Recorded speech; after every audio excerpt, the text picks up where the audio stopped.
திருப்பத்தூர் மாவட்டம் வாணியம்பாடியில் தொழிலதிபரின் மகனையும் மைத்துனரையும் மர்ம நபர்கள் காரில் கடத்திச் செல்ல முயற்சி செய்த வீடியோ வெளியாகி அதிர்ச்சியையும் பரபரப்பையும் ஏற்படுத்தியுள்ளது.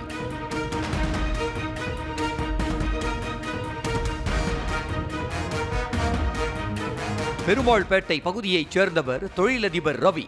இவர் அதே பகுதியில் ஹாலோ பிளாக் தொழிற்சாலை மற்றும் லாரிகள் வைத்து தொழில் செய்து வருகிறார்.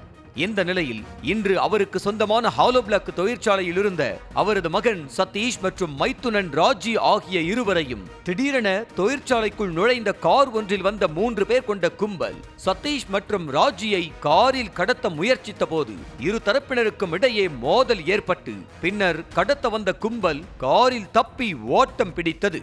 இந்த பரபரப்பான காட்சி தொழிற்சாலையில் வைக்கப்பட்டிருந்த சிசிடிவி கேமராவில் பதிவாகியுள்ளது.